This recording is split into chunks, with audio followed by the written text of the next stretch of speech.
I'm Angie Butler. It's the 2nd of August 2020, and today I'll be in conversation with artist and illustrator Corinne Welch. So, Corinne, you work a lot with hand-drawn and printed elements. Can you just take us through the images, processes, and techniques that are used here that we can see on the screen? Yeah, sure. So on this screen, there's kind of a mixture of different ways that I work. In the top left is digital illustration, but I'm really interested when I use digital methods. I kind of quite like to mimic. I use handmade textures, and I build things up like I would when I'm doing printmaking. So I kind of work in a very modular way and break things down into shapes. So you can see the parrot illustration in the bottom left there. That's all done with rubber stamps, but it's all kind of each element of that bird is kind of cut from another little bit of rubber, and I kind of build up the textures and the layers, just in the same way that I would with a digital illustration. So there's kind of a crossover between the two. I'm very interested in making patterns, and I use rubber stamps a lot for that, and using collage. And the book making is kind of the central part of my practice, really, outside of my professional work as a designer and illustrator. So I could just talk through, I've got a few slides coming up just to talk through some of those different approaches. That would be great. So the rubber stamps, I started doing this. I'd done quite a bit of relief printmaking before I did the MA, or started the MA at UWE. And then in 2012, I did a workshop with Stephen Fowler on rubber stamps, and I just fell in love with it as a process. I just really liked, I think it's the slightly more instant gratification than you get with woodcuts or lino, and that you can work I like working small, so that suited me as well. So I kind of felt you could get quite instant results. You can cut things quickly, stamp them up, and then if you don't like it, it's kind of not the end of the world. You haven't invested 2 days of your life kind of carving something really intricate out of a piece of lino or wood.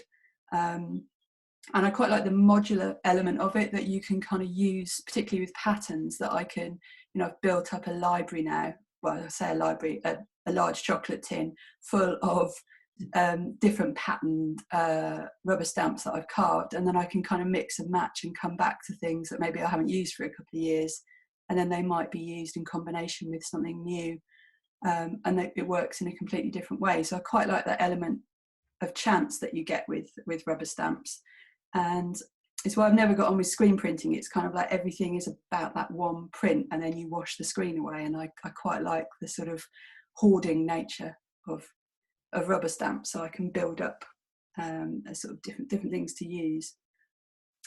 So I'll move on to the next one. So collage is something I've been doing really since I was at school. This is like a real constant, I think, in my practice. Even going back to GCSE and A level, I was doing stuff with collage, and I think this appeals to my sort of slightly control freaky part of my brain, in that actually there's an element of chance in there. I guess similar to the rubber stamps, in that you don't know what you're going to get, depends on the pressure that you use. And with collage, that element of chance is increased even more, because it depends on what materials you've got to work with, and just how you cut things out. And I use a scalpel and scissors a lot in my work, but I kind of like that that element of wonkiness that you get with hand cut shapes, which again contrasts with my kind of quite precise way of working when I'm drawing, which is sort of a lot neater. So it's a mixture of those sort of two things coming together. But again, I don't use it particularly in my professional work very much. It's often sketchbook based work, but it's kind of a good way of kind of coming up with original initial ideas for things that might start as a collage and then develop into something else. Mm-hmm. Just going to the next one. This is all about drawing. Drawing's really at the root of everything that I do. I mean, it's kind of why I'm a designer illustrator to start with. It's something that I've loved since I was a very small child. It's just, I think it's just my way of working things out when it's a different way of thinking, and I find it quite meditative as well. So I've always got multiple sketchbooks on the go, and drawing various things, whether it's stuff in the garden or quite often my dog, particularly now he's getting a bit older and sleeping a bit more. I've got quite a lot of those going on. But yeah, again, often the sketchbook stuff, sometimes ideas take quite a while to percolate. So it could be an idea that I had 2 or 3 years ago in my sketchbook. It might take that long to actually come to fruition and actually become a little book. But I find it quite useful if I have a bit of a block, just going back through sketchbooks and going, oh yeah, there was that idea that I was thinking of 2 or 3 years ago. I could do something with that. So in the top right here, these were actually done from drawings that I did on a trip to New Zealand back in 2004, and I've just constantly had something at the back of my mind that I want to do something with these little drawings of pukekos, and it's only this year that I've started to work on that, and thought, oh yeah, that could work really nicely as a little book. So that one's particularly long gestation period. Usually they're not quite that long, but yeah, it's a useful way of just kind of recording ideas as you have them and coming back to them. Shall I move on to the next one? This one's about stitch, which I sort of have a long-standing fascination with embroidery and textiles. I do a lot of crocheting, and it's something that I started to investigate on the MA and then kind of got waylaid with making books. But I'm quite interested in that crossover between work on paper and working with textiles. And so in the top left there, I do a bit of embroidery, which is I work from drawings that I've done and then translate that into a stitched line. And on the MA, I did a bit of investigation into using digital embroidery to do this, and that was quite interesting. There were nice results, but I realised actually it's the process that I'm interested in. So as soon as I wasn't involved in doing the stitching, I kind of didn't feel the same level of pleasure or ownership over the final piece. So that kind of taught me quite a useful lesson, that actually it's about the making. That's really what I enjoy, is the process of doing. And handing that over to a machine to do, even though that's a lot quicker and a lot neater, it sort of took the fun out of it, and it wasn't really a route that I wanted to pursue. There's a natural crossover with books, with the stitching, so the Coptic band stitching in the bottom right there, and then also stitching onto material which I can then make into book cloth. And the two projects on the right, the top one was a call for books for reimagining medieval books for the Bodleian Library in Oxford, and how I worked with that was to draw plants. Then I on the computer, then I got those printed onto fabric digitally, and then I stitched over the top of them. So in a way, I was kind of obliterating the digital. It was really almost like a colouring in exercise. So then when I came to do the bottom book, which was a book in response to an exhibition about Frankenstein, the 200th anniversary of the publication of Frankenstein, I drew straight onto the fabric with pencil crayons, and then I stitched on top of that, but I left a bit more of the sort of the colour underneath. So that was a sort of a development of that idea. And that was making a one-off book for the exhibition, but then I brought that back digitally. So I photographed the embroideries and then made a digitally printed version, just a small edition of 20 books, because I felt I'd put so much work into creating this one-off book for this one exhibition that I kind of wanted to sort of have another life, really, and just extend it a little bit. So that sort of interplay, again, between doing stuff by hand and then reproducing things digitally, I kind of like to sort of flip between those two, really. It's sort of an ever unresolved tension, but it's something that is quite a constant through my work. Move on to the next one. This is all about pattern, which again is quite a constant through my work. So often I think I've talked about using rubber stamps in my sketchbook quite a lot, just to come up with new ideas for different techniques or colour combinations. And again, it works really well in sketchbooks because it's so immediate. And the middle picture is for some of the prints that I made on a typewriter to make a little book of typewriter patterns. And that was inspired by going to see the Annie Albers exhibition at the Tate in 2018, which I found really inspiring. And she did an exercise with students at the Bauhaus, I think back in the 1930s, where she asked them to make patterns with typewriters as a kind of basis for weaving patterns. And that kind of piqued my interest. Again, it's just that interplay between using stuff on paper and stuff on textiles. And I've got this idea that I'd quite like to print some of these patterns then onto fabric and stitch back into them. So it's balancing that, working on paper and working with textiles. In the bottom left these are my a set of funky foam tiles that I've made for workshops with children, and I've found that working with pattern with children or adults in workshops is a really good leveler, because people often get children or adults thinking, oh no, I can't draw, so I can't do this, or I haven't made a book before, so I can't do this. But once people start stamping patterns, everyone is at the same level really, and you can create something really quite beautiful quite quickly. So I found those a really useful sort of ice-breaking exercise in workshops. Although the local cub group did give them quite a hammering last autumn, so they need a bit of repair at the moment. I think that's probably all there is to say on that one. Okay, thank you. It's really good, I think, as we're not meeting physically in person, to give people an overview of the processes and the techniques that you're using, and you can see the sort of differentiate between them, as it's really useful then as we go and have a look further into your work. We can it helps identify and people can relate to your work better, I think.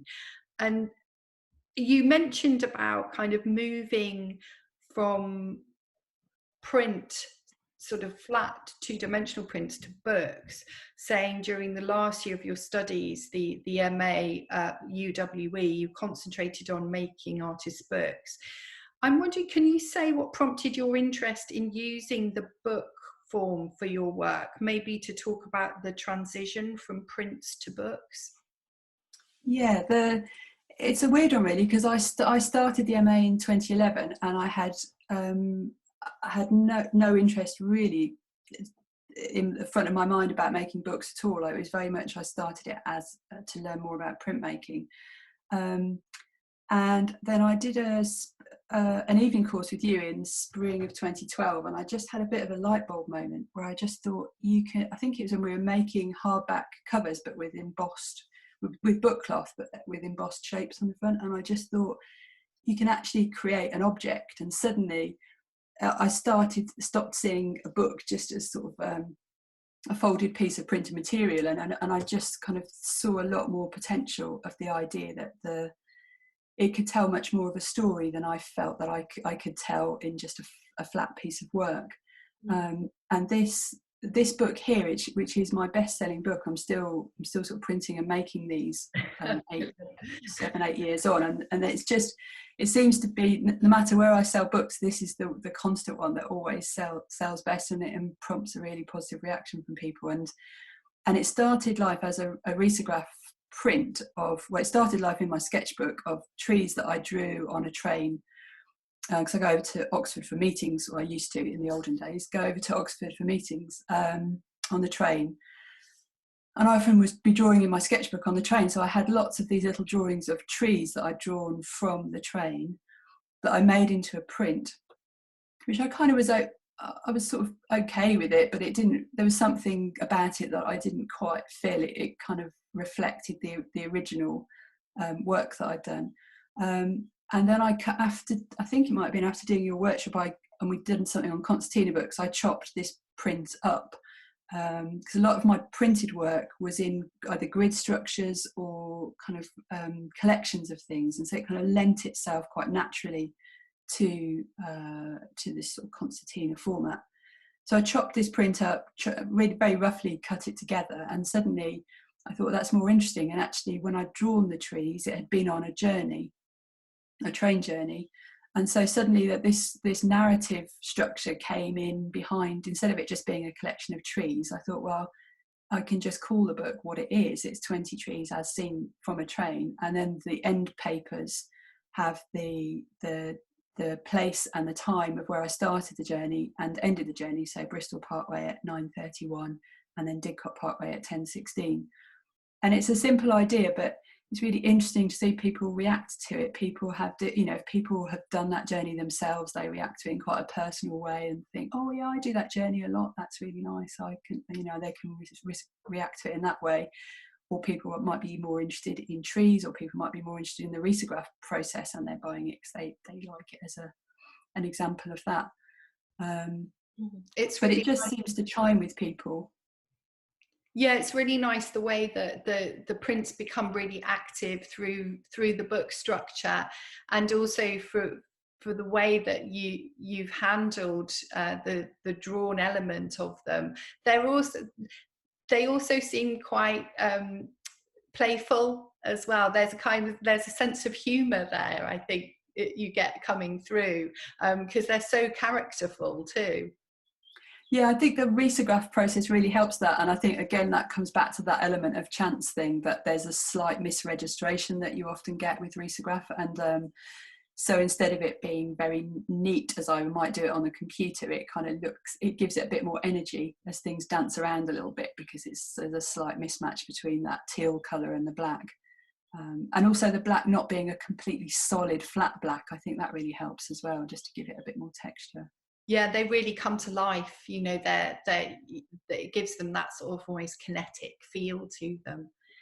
With them talking about, you saying about the concertina format, which I think is really good for the 20 Trees book, and you use that a lot in your work. Can you say why that is? Yes, I mean, some of it is a sort of, I hesitate to say it, but it's a mildly commercial decision, in that people, I think, sometimes when people see, if people aren't collectors of artist books, they're just coming across them for the first time, they might think, oh, I really like that little pamphlet, but what would I do with it when I got it home? I might just put it in a drawer or stick it on a shelf. And because they're very visual books, people want to display them, and the concertina format, it kind of sits nicely on a shelf or a mantelpiece. And because I work small as well, it's not like you're making a big investment to kind of something that's going to take up half your sideboard. It's just kind of it's almost like an extension of a greetings card, but it's got a little bit, it might be telling a little story or a collection of things. And so I think it appeals to people who might not otherwise buy artist books or be interested in artist books. So I think it's kind of widened the appeal of them. I also like the fact that you can just use it really tiny. So I've done quite a few different Matchbox books, like this one here, called Incognito, using scans of stamps from my dad's old stamp collection. And again, the books that I don't think about too much are always the ones that are my favourite, that I just I have this idea and then I just execute it and make it, and don't sort of labour over thinking, because I can do that sometimes, just over ponder and sort of think about all the different elements. And so that's and it's also flexible in that you can use it with circles, like I have done in the bottom right there. And I think there's an example coming up of a double concertina, which kind of interlocks two concertina books together, and it takes on quite a different form. It's really interesting, I think, that you've also thought about, after the book is no longer with you, what might happen to it, how it's going to be shown, how someone might enjoy it in their own domestic environment as well. Yeah, and it's interesting to see people interacting with them, because everyone expects when you open a book, because they mostly do look like traditional books, and so when people have an expectation when they open it that it will behave like a normal book, which will be stapled or bound in some way along the spine, and people sort of react in a really positive way when they think, oh, look at this, it kind of opens right out, and children particularly seem to find it rather fascinating. Yeah, the way it kind of, yeah, concertinas, it's just, I think it's just it's a more active format, I think, for people to interact with. But you can also read it in your hand like a normal book. Yeah, it kind of really alludes to more the visual rather than reading as such, with kind of more textual work, doesn't it? Definitely. You mentioned with the 20 Trees that it's your bestseller, and with these about the kind of viewer's experience. So it's obvious that you do sell your work. I'm wondering what outlets you've found that suit you and your practice, really, because you've talked about how you've seen people interacting them with your books, which is interesting too. Yeah, that's one thing that I've really sort of an unexpected pleasure of making books, and probably something that keeps me making them, because I'd probably still be making stuff in a vacuum otherwise. I'm not particularly commercially minded, because I have a job being a self-employed graphic designer and illustrator, so I don't need to make books to earn a living. But I'm not sure if you could, but I think that's not my impetus really, but it's really nice to see people how they respond to the books and how they open them up, and also often they start conversations. So a lot of them are, so the 10 White Birds book there's actually not an awful lot to it, but people can project their own stories onto it, and so often books will start conversations with people about things that, you know, it reminds them of, or why it resonates with them. And I find those conversations really interesting in a way that I wouldn't really get previously with my print artwork. I think there's something a bit more intimate about someone holding a book and then chatting to you about it, rather than standing back and viewing work in a frame. This is my table at Babe at the Arnolfini last year, so you can kind of see how the Concertina books, it's not just about how it works in someone's home, it's actually really good for displaying at these sort of events as well, because they open out and it puts on a nice sort of colourful display. And I try and have the smaller books on the table at the front so people can pick them up, and I always encourage people to handle the books. I'm not precious about that, because actually that's what they're there for, is to pick up and to look at, and generally people are very respectful and careful, you know. So I've never got a problem with people touching the books. I actively encourage it. I can just see from the image that you put up, it looks like you've got a sign saying that they're handmade books, so people can actually see that from the sign almost before they engage with the book. Do you think that makes a difference? So if people recognize that something is handmade, that they're seeing it as having a value?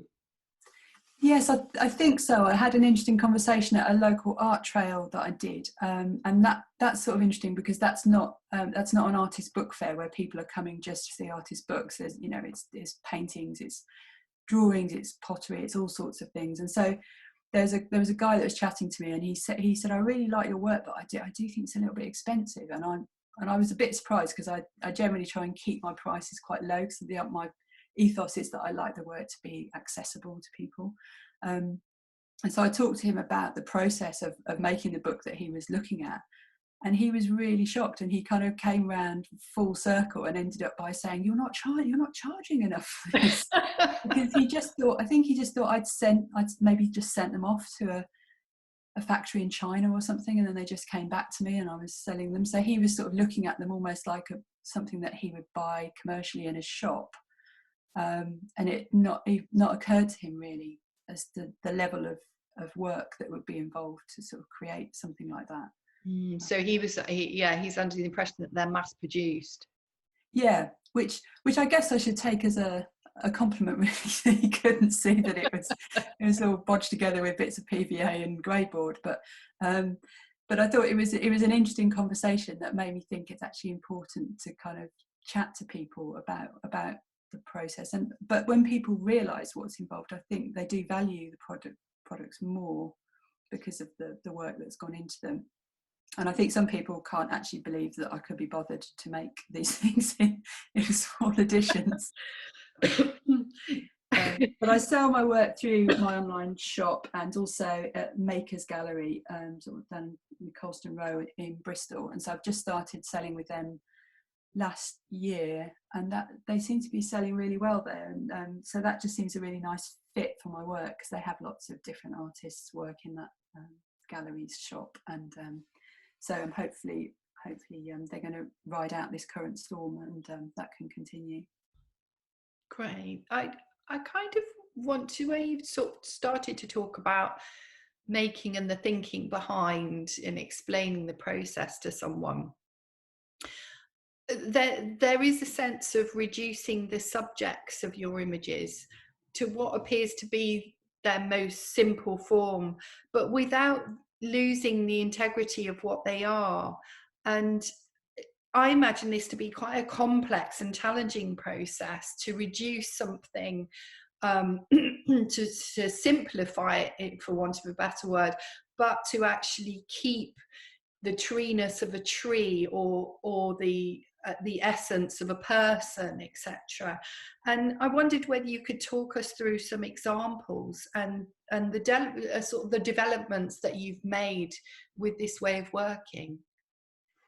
Yeah, of course. This one, Forest, is so again, this is another one that started off life in a sketchbook as sort of silhouettes of dead trees that I'd drawn. Then I cut them out into stencils, and then I started playing around with rubber stamps. And so instead of cutting the rubber stamps, I was using the cut paper stencils to create the images by sort of blocking areas out and building up layers. And I was interested in the sort of textural nature of this in my sketchbook. And then at the same time, I'd read in a book about this double concertina book, which was just two concertinas with slots that slotted together, but it takes on a much more sculptural form, and so almost doesn't feel like a book anymore. It feels like you're opening out something, a bit more. It's just got a lot more form to it, a lot sturdier. And I was interested in the idea of having a book that had elements that you could see inside, so there's kind of glimpsed elements. And because of the abstract nature of this work, I felt that this would translate well to this format. So I made an original book that was all hand stamped, and realised very quickly that it took so long. There's no way that was just going to be that would just be a one-off. I couldn't be making an edition of those. But then I scanned in those original stencil stamps and created artwork for a double concertina book. But the first one I made, the paper was a bit shiny, and I made it a lot much bigger than the original, and it really lost some of the integrity of that the original had. So then I made a second edition where I shrank them back down again and printed them on heavier paper, and it was like a more textured watercolory type paper. And I was really surprised. It was a really interesting exercise to see the difference between the paper. You need to make the right paper choice and the right format choice for a book to work properly. So that's kind of a lesson that I've learned in some other books. If something's not quite right, there's probably a reason for that, and it's about finding which is the bit that isn't working. Yeah, this is a really interesting work for me, I think, with the structure where you have to peer in, as you say, and you look round it. It's very much, for me, it evokes that feeling of being in a forest where you're surrounded, you're not quite sure where to go, and it kind of it activates the way of looking that you would have if you're in that environment. So I really like it. Oh, that's really interesting. Thank you. I think I like it because you don't necessarily just look at it flat on. Sometimes a concertina book isn't that different from looking at a print on a wall, but this one has a bit more energy to it, and like you say, it can be viewed from different angles or displayed in different ways. This one is kind of the opposite end of the scale, where I was saying that the books that I like the most generally are the ones where I don't overthink. This one I possibly did overthink, but the content is much more personal than most of my books. This was in response to a call for work for an exhibition in Greece back in 2018. The book's called Home, And I based it on the 10 houses that I've lived in my life, which was useful that was an even number, so it worked with the Concertina book. And I did and again, I was interested in looking at a pocket concertina format. So I had the idea of making, I'll just go on to the next one. So the drawings of the houses were done on carbon paper, because I like that as, I like to sort of think of the appropriateness of the right sort of medium, and I like the transitory nature of the idea of carbon paper, that it would fade over time, although the edition was actually digitally printed, but just the fact that it was drawn with carbon paper, it felt appropriate to me. So they were digitally printed, and then I had hand stamped the numbers of the houses on top, and then I hand wrote the names of the streets. And I'll just flick back to the other one. And what happened, that I had typewritten memories, so 3 memories from each house. I wrote on a typewriter underneath the house, and I'd also date stamped the years that I lived there. But the idea I had was, it's a little bit like library tickets, checking in and checking out. So you lift the house out of the pocket, and the memories about that house are kind of hidden inside that pocket. So it works without you taking it out of the pocket. But I just like the sort of slightly hidden interactive nature of that if you chose to pick the book up and interact with it, there was this sort of extra element. And the cover was covered in wood. It was a hardback cover covered in wood chip paper, because I felt that was a constant element of all my childhood homes in the 70s and 80s, and student houses in the 90s. And then I thought, and I've spent my adult life moving into houses and stripping the entire house of this stuff that I can't get rid of. So it felt like this wood chip paper has been a constant, rightly or wrongly, through all the houses that I lived in. So it's sort of elements like that I find really interesting to sort of layer up in work. But this one was probably a bit more overthought than some of my work, but I really enjoyed working on it. And I put a quote on the end papers by Frank Cottrell Boyce. It was something I just wrote down, and he said in a radio interview that I just really liked. He said, when we call a place home, we lift it out of geography. And I kind of wrote that down and thought, I really like that. I'd like to be able to use that one day in something. Yeah. And I just thought I like the sense of that actually it doesn't necessarily, and this book isn't really personal. It might start conversations with people about houses they've lived in, but obviously no one's going to look at this book and go, oh yeah, I remember that house that you lived in when you were 14. It doesn't sort of resonate in that way. But I like the idea that there are all these anonymous buildings dotted around the country, all are important to me and all have this connection to each other. Yes, and I like the domestic archaeology with the wood chip wallpaper as well. And I'm wondering, in 50 years' time, whether if people are looking at your book, whether they would have that same connection, or whether it's something that's going to go into history itself. I hope it does go into history, because I've got a whacking great roll of it, and I don't know what to do with it, because I'm certainly not putting it on the wall.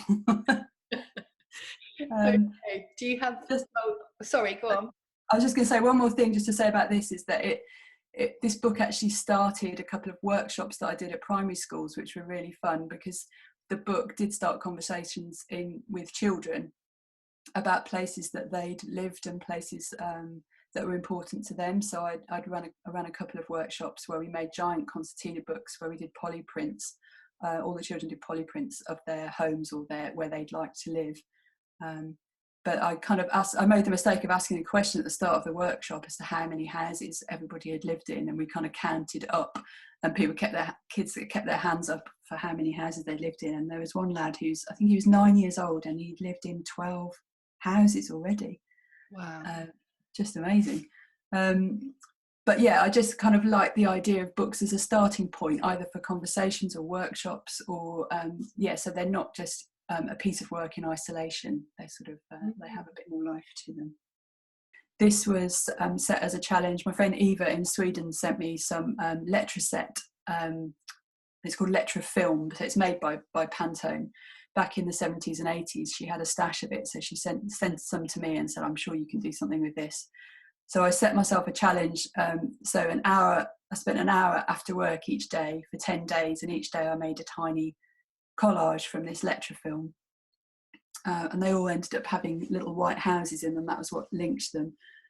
So I wasn't doing it to make a book, but at the end of it, I thought I could reproduce this into a small book. And this was another one that in my initial attempt, I made quite a bit bigger than the original, and it just lost its integrity. So then I shrank it back down again and printed it on nicer paper, and that's been much more successful. But you can see in the middle picture at the bottom there, I have the artwork. When I scan it, I set it all up with crop marks on the computer and then send it off to be printed. So they come back in flat sheets. So there's quite a bit of sort of mathematical working out of how many books I can get out of one sheet. And this was 3 books out of one SRA3 sheet. And then the covers were hardback covers, but I have the paper covering digitally printed. So again, it's that combination of some of it is digitally printed, some of it is handmade to actually make the actual book structure itself. Now, I know that collaboration is important to you, and I wondered whether you could take us through a couple of projects. Yeah, certainly. This is a project that I've done with Eva Hedström in Sweden. So Eva and I met on a UE summer school back in 2013, and we're both interested in making books, but her work's very collage based and mine is more veers towards the rubber stamping, but there's quite a crossover between what we're interested in visually, and we just get on really well as friends. And so in 2017 we decided to start a collaboration of exchanging words, so a word in English and then a word in Swedish, and that we both separately illustrated these words. So we've completed that now and have a whole alphabet of both have 26 illustrations, almost as a conversation between the two of us. And we're in the process of making those up into a book. And so that's been a really, really fun part of our friendship, and we've kind of got to know each other through working on that book together. And I sort of feel that our styles influence each other, and it's just a very, very interesting to have a friendship with someone at a distance like that, but that's through shared interests. That's been really a really strong inspiration on me in the last few years. That's great that you met at UE Summer School as well, and you've been able to sustain your relationship and develop work together. Can you just explain what the image on the left hand side is? Is that from a publication? Yeah, that's from Uppercase magazine. So they asked, I think it was for their 10th anniversary, they asked people to write in if they had any stories about how they had Uppercase magazine. And when Eva and I first met, she bought a copy of Uppercase magazine from the Arnolfini, and she brought it into the workshop, and I'd not seen it before. This is quite early days. And so she lent her copy to me, and I looked at it, and as a result we both ended up subscribing to this magazine, and we lost touch for a year or so, and then we both put some work in as an open call to the magazine, I think in 2015, and both our work was featured in the same edition. And as a result I got back in touch with her to say, oh, isn't that weird that we both had work in the same thing. Since that point we've stayed in touch and our friendship has developed, and so we just wrote a little piece about that and how the A to Z project had kind of come out of this friendship that started off by sort of a shared interest in Uppercase magazine. So it's just quite a nice crossover. Brilliant. And this is a project for the Artist Book Club at UE, which was run last year through the summer holidays and then up to Christmas. And it was called the Exquisite Sketchbook Project. And so everybody started with a very plain, you can see in the top left there, just sort of a plain craft paper covered sketchbook, A6 sketchbook. And then they were sent on, each sketchbook was sent on to 5 separate people in turn to alter in some way. And I found this a really interesting project to be involved in, because you had to respond to other people's work. You couldn't necessarily, apart from the very first one that you did, you couldn't fall back on your usual way of doing things. It was very much a conversation with what had gone before. And I found it a really interesting way of sort of trying out new ideas or techniques that I might not have tried otherwise, and just seeing how different people respond to exactly the same sort of basic stimulus to start with. So I'm hoping that we'll run a similar project again in future, because I think a lot of people got a lot out of it. It's really good fun. That's really encouraging to hear what the outcome of that project. I wonder what it's given you that other projects haven't. ABC. I think it kind of shakes you out of your comfort zone, out of your usual way of doing things, so that the second book there, with all the kind of black and pink shapes, that just came to me as so the book had just been folded mostly. I don't think there was much else done to it, and I was a little bit stumped to start with. I just thought, well, I wouldn't know. It's not a piece of, I wouldn't work like that normally. So it was really interesting. I had to sort of sit with it on my desk for a week or so before I could kind of think how I could respond to that and what I could add to that conversation. So it just kind of shakes you up a little bit and kind of makes you think in different ways, and react to other people's work, which I think working on my own so much that you can be guilty of working in a vacuum. So I just found that very stimulating, working with other people in that way. Yeah, I can see how that would really kind of give, as you said, you had to live with something for a while, give you time to sort of digest, think how you're going to respond. It's a really good challenge, isn't it?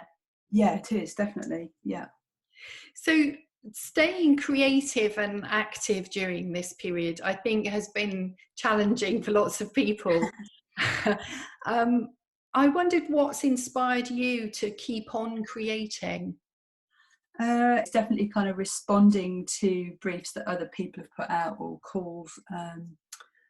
So this was again part of the Artist Book Club at UWE. It was meant to be a sort of physical face-to-face workshop, but it was changed into a Zoom workshop. It's with Beth Calverley, who is a poet, and so she led a workshop with members of ABC. I can't remember how many of us there were. It was more than the 12 shown there, but not many more. About 15 of us, I think. And she gave us various exercises and prompts for us to talk about the process of making books, why we like making books. And as a result, she sort of magically came up with this poem that she just typed in 5 minutes at the end of the workshop, which is quite astonishing. And then from that, this is an ongoing thing. Each of us that took part has been given 2 or 3 lines, and we're going to illustrate those individually, and then they will be put together in a book later in the year. So again, that's not a way I wouldn't normally work with poetry. I wouldn't normally work with words in this way, but it's just a really nice opportunity to get outside of my comfort zone and do something new and be part of something something collaborative like that we don't actually, I've got no idea what the end result's going to look like, but that's quite nice. Definitely. And then this has been a really great shot in the arm, actually. At the beginning of lockdown, sort of April time, I purchased an alpha set from a guy called Will Mower, who's based in Brighton. And he's made this amazing modular typography set, printing set, with a little book that goes with it. So those shapes you see there, you can make all the letters of the alphabet and all the numbers just out of those basic shapes. And they print with their laser cut and all hand finished. It's really, really useful set to have.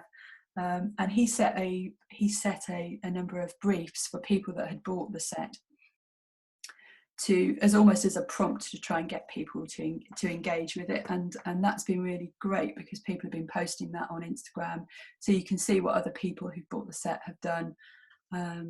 So I just show some of the work for that. So the first brief was to do a poster with a message on it, And we had some socially distanced VE Day celebrations in our street at the beginning of May. So I was kind of keen for it not to be too Brexity, so I went down a slightly different retro route, and did this Vera Lynn typography piece that went in our window as part of a bigger window display. And it was really great to be able to print type that large, but without needing any sort of digital means. So it took a little bit of sort of mathematical working out to get things lined up, but I could see the potential of it really quickly. So it was great to have a brief that was set that I might not have otherwise have used that for that purpose. And then the second brief was to come up with some elaborate letter forms based on using the set. And Will made a really great animation of the different letters on Instagram, so it's worth having a look at that, because some people came up with some really crazy ideas. And again, it's just really inspiring to see what other people do with exactly the same source material. The third brief was very much more in my comfort zone, which was pattern. So that was so instead of using it for type, actually just using the shapes as for repeat patterns, which I really enjoyed. And then the final brief was you were paired with somebody else who had bought an alpha set, and it was a mail art exchange. So mine started life as a print and then very predictably ended up as a little concertina book. And the holes that you see kind of when you shine a light behind it, it kind of gives it an added dimension as the light shines through the holes. But that my original idea was to include stitch on there, but once I stitched through those holes, I realised I didn't really like the end effect, so I took the thread out and preferred the holes as they were. And that's called Track and Trace, because that's just, I realised an awful lot of the work that I've been doing in lockdown has been yellow and black, which is a colour combination, or grey. That's a colour combination I don't use very much normally, but I think I've been subconsciously influenced by all these awful daily briefings on the television news. There's been an awful lot of yellow used in sort of emergency measures type graphics, and so I think it's kind of seeped into my subconscious. It's coming out through my books. That's really interesting, though, that Will, through his efforts of having briefs for people who've bought the sats to get creative with them, it's not only prompting people to actually make work, but he's really created a whole community, hasn't he? Yeah, definitely. And I think he said that he's going to then put these prompts in with the next batch of alpha sets that he makes, and so they will actually become part of the kit to encourage people to sort of have a play with it. But yeah, I'd like to think that there will continue kind of being in touch some of the people that have done stuff with the set, because it's been a really positive experience. It's been great, and again, it's creating something that wouldn't otherwise have existed, because I was pleased to get the set, but I can imagine, having been quite busy, that I would have just put it to one side for a while, and I might have come back to it in a few months. But it was great to have the reason to kind of go, no, I'm going to get this out and create something. So that was great. Yeah, you've really integrated it into your everyday as well, that's something that I really like. If an event was coming up, like you said, like VE Day, you've used that as an opportunity to get to grips with the set. Yeah, no, it was really fun. It was good. And this one is a woman called Yvonne Foster, who again I heard about on Instagram. I think somebody else that I follow had been sent a little set of collage material from her, and there was a link to her feed, so I looked it up. And she's just got this ongoing project called My Miniature Art Gallery, where she sends out these tiny packs of little scraps of paper and encourages people to make tiny works of art from them. And I received the paper and I thought, oh, that's great. I think I can make 2 or 3 out of that. And actually it became more of a challenge as it went on. I kind of thought, I think I might be able to squeeze another one out of this. And so I got up to 9, and I think I had to have defeat then, and I couldn't get any more out. There really were just scraps left. But again, it's just creating work that wouldn't otherwise have existed. It kind of stretches you to do something a bit different. And someone else on Instagram saw this and then got in touch with me and told me about another open call for collage tiny collages that's coming up in August.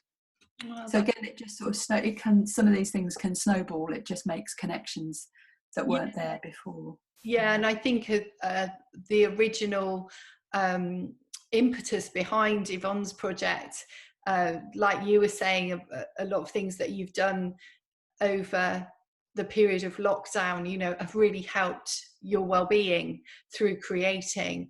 And I know that was something that she was really kind of keen to develop with this project. And as you said, it's ongoing, so the sets are still available. Yeah. If anyone. No, I really recommend it. It was really interesting working with material supplied by somebody else, and other than things being small, I think you can set your own restrictions really, but mine were just that I decided they'd be 4 centimetres square, and that each collage had to involve 2 words which were cut from stuff that she had sent. And some make more sense than others, and some were just a bit random. But again, it's just about setting those self-imposed limits or restrictions and briefs. And what was interesting was the collages that I'm happiest with are the ones that I'm made towards the end of doing the project. So as the material became more and more limited, actually, I think it focuses your mind a lot more on the choices that you make. So that was quite a useful lesson as well. Yeah. I just talk briefly about this. At the start of the lockdown, one of the things I realised is that I need to still build in time each day to be drawing, because it's something that's really important to me. But it was easy to see how, with everything else going on, that could fall by the wayside. And I saw something from, I think Sarah Bodman sent around something about this 28-day challenge from the Brooklyn Art Library, which you could sign up to. And they would send you a prompt each day for work to do. And I must admit, I abandoned it after a week because it moved away from drawing. And my original plan was that I was doing this in order to make me draw a bit more. But I did this for just over a week, and it was good. It got me back into the idea of doing a daily drawing, which I think has a kind of meditative benefit, and just sort of calms your brain a little bit, because certainly in the first week or so of lockdown, my brain was pinging around a bit, thinking, oh, I need to do this, I need to think about this, I need to worry about this. And actually, if you just spend sort of 15-20 minutes just sitting drawing, it's very calming. And again, it's about doing things that I wouldn't otherwise have done. So they were asking you to draw a character from your favourite book. And I just read an Annie Proulx book called Accordion Tales. So it's not a character as such, but there's an accordion that features through lots of sort of short stories in that book. And the one on the right is something that you have found by chance. And this was an old thermometer that I found in my garden in Oxford years ago that I dug up when I was digging a veg patch. And it's pretty battered, but I just really like it. And it was just really nice to take the time to look at something like that that's just sort of been propped up on a shelf in my studio for years, and to look at it really carefully, and to in order to draw it, you have to really examine it. So I really enjoyed that process. I think that sort of echoes what a lot of people have been discovering in lockdown, is that ability to look more closely, whether it's doing that through looking at an object or drawing it, or being out in nature, and seeing spring turn into summer, etc. We've kind of really honed in on things that are important to us, haven't we? Yeah, definitely. It's slowed things down. I've done a lot more gardening, a lot more growing things from seed, and I've started experimenting with natural dyes, so things that I can use from my garden or from my surrounding area that I can use as dyes for fabric, and things like that are just more a slower process, and you've just got a little bit more time to think about things and feel a bit more connected to your environment. I think that's really important. We'll have to get you back to talk about what you've been doing with dyes and textiles. That sounds fascinating. Well, it's very early days and there's an awful lot of brown fabric knocking about. I'll book you in for next year then. Yeah. So I'd really like to talk, I know that you've made a piece of work related to the coronavirus pandemic, specifics around the situation, as I chose it as one of my books for the current UE Library exhibition. So I wondered whether you could talk us through your lockdown manifesto project. Yeah, certainly, and thanks very much for choosing it for the exhibition. My pleasure. So this was done as part of an ABC call as a mail art exchange. So I made the original one from rubber stamps for Jen Harrison up in Scotland, and because it took quite a while to carve the things from rubber, I decided to make a little digital edition. And then as I was thinking about it, I kind of thought I'd make it as a fundraiser. So the general idea of the book is coming back to this idea of me thinking it was really important to make time each day to draw something. I thought very early on in the lockdown, I really thought, what are the coping strategies that I need to get through this time, which in the end actually wasn't as challenging as it has been for a lot of people. I've been very fortunate, but there was a lot of uncertainty at the beginning of lockdown, and so I was thinking, what are the kind of fundamentals that are really important to me? And cooking good food, growing things, drawing, making, reading. I've been reading an awful lot more during lockdown. Talking, which is more about staying in touch and staying connected with friends and family, and helping, which is more to do with, we could read that however you want, but from my point of view, it's about connecting with people in your local area, neighbours who've needed help in some way, whether it's with shopping or helping with sorting out technology issues. I just think I've got a lot more involved with the local community group over the past few months as well. And without getting too political about it, things nationally are in such a mess that I could weep, but I have no control over that. So I kind of have felt that where you can have influence is on a much more local level. So I made this book and have sold it as a fundraiser for Bristol Northwest Food Bank.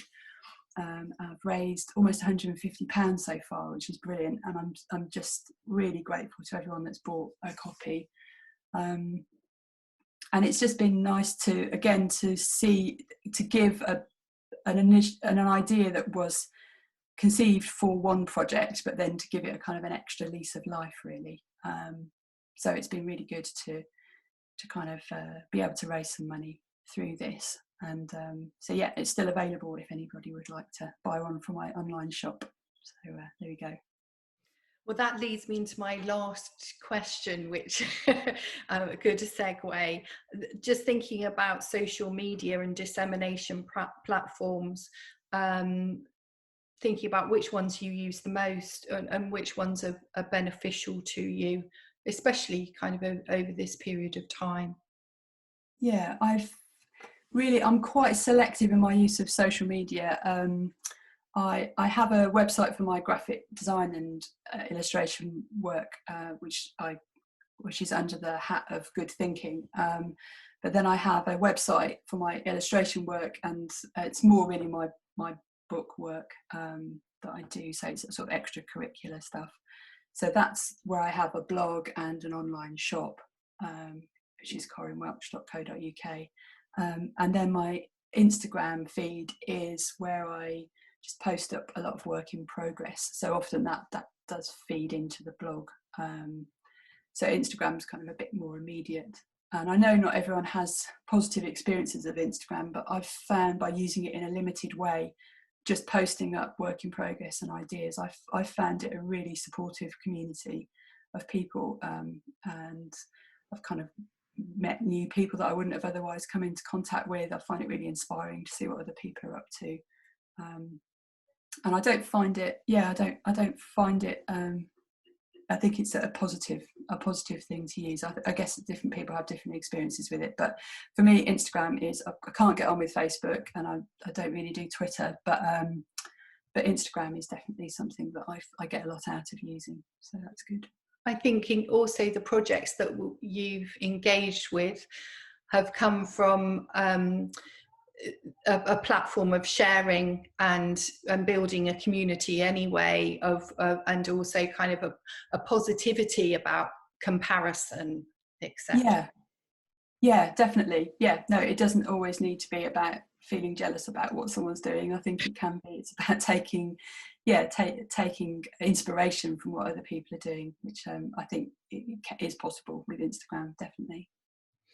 Well, I think, Corinne, you've given us so much information. You've been really selfless in sharing your work, so I'm sure you've been an inspiration to lots of people who'll be listening as part of the Print and Book Festival today. So you'll have to imagine me, but lots of other people clapping with me as I thank you so much for sharing your practice and your creativity with us today. Thank you, Corinne.